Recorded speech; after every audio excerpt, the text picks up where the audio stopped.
বিসমিল্লাহির রহমানির রহিম। Hitachi NES1 একটা ইনভার্টার।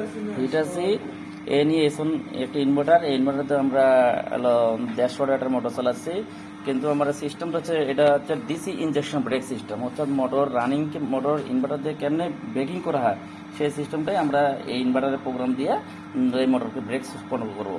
তার জন্য আমার এই যে প্যারামিটার লিস্ট, এই যে এখানে এই প্যারামিটার লিস্টগুলো আমাদের লাগবে। এই প্যারামিটার লিস্টগুলো সব দেওয়া আছে। এখন আমি যদি মোটরটা বন্ধ করি, এই যে মোটর ঘুরতেছে, দেখছেন? মোটর কোনো ব্রেক হয় নাই, খালি ঘুরতেছে ঘুরতেছে, ইনভার্টার পাওয়ার অফ ঘুরতেছে। এখন যদি আমরা চালু করে দিই ইনভার্টার চালু হবে, এখানে চলতেছে। চলার পরে যদি এখন আমি বন্ধ করে দিই, হাইড্রোলিক ব্রেক হয়ে যাবে। দেখেন ইঞ্জেকশন ব্রেক হয়ে গেছে। আবার চালু হবে, আবার ব্রেক হবে। এই যে আবার চালু হবে, আবার ডিসি ইনজেকশন ব্রেক হয়ে যাবে। এই যে ব্রেক হয়ে গেছে। এটা হচ্ছে ডিসি